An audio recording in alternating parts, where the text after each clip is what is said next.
చెల్లి అవుతుంది కదండి అంట. ఇప్పుడు ఇప్పుడు వరుసలో లాంగ్ డిస్టెన్స్ కనబడుతుంది కాబట్టి వరుసలు తెలియట్లేదు. అందరం మూలాలకు వెళితే ఈవిడ కూడా ఏమవుద్ది? వరుసలు అన్నిటి దగ్గర పనికిరావు, కాలాన్ని బట్టి వరుసలు మారుతాయి. గుర్తుపెట్టుకోండి, టైం ట్రావెల్ అంటారు దాన్ని. ఇప్పుడున్న వరుసలు ఒకప్పుడు లేవు, ఒకప్పుడు ఉన్న వరుసలు ఇంకొకప్పుడు లేవు. ఎందుకంటే శతాబ్దాలు, దశాబ్దాలు, శతాబ్దాలు దాటే కొలది వరుసలు మారాయి, నాగరికత మారింది, బట్ట మారింది, మాట మారింది, స్టైల్ మారింది, అన్నీ మారుతూ వచ్చాయి కదండి. ఒకప్పుడు మీరు చూడండి, మన ఇండియాలో ఉన్న కొన్ని వరుసలు ఫారెన్లో ఉండవు. ఇప్పుడు మన సైడు అక్క కూతురిని చేసుకుంటాం,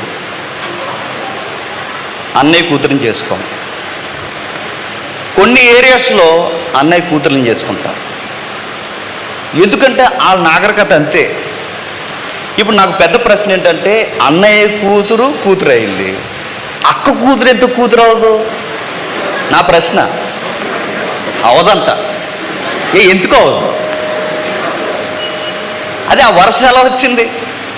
మనం పెట్టుకున్నాం కొన్ని.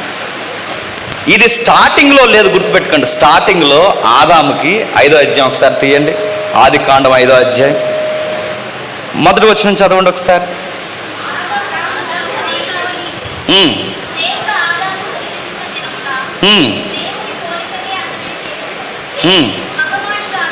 మగవానిగాను ఆడదానిగాను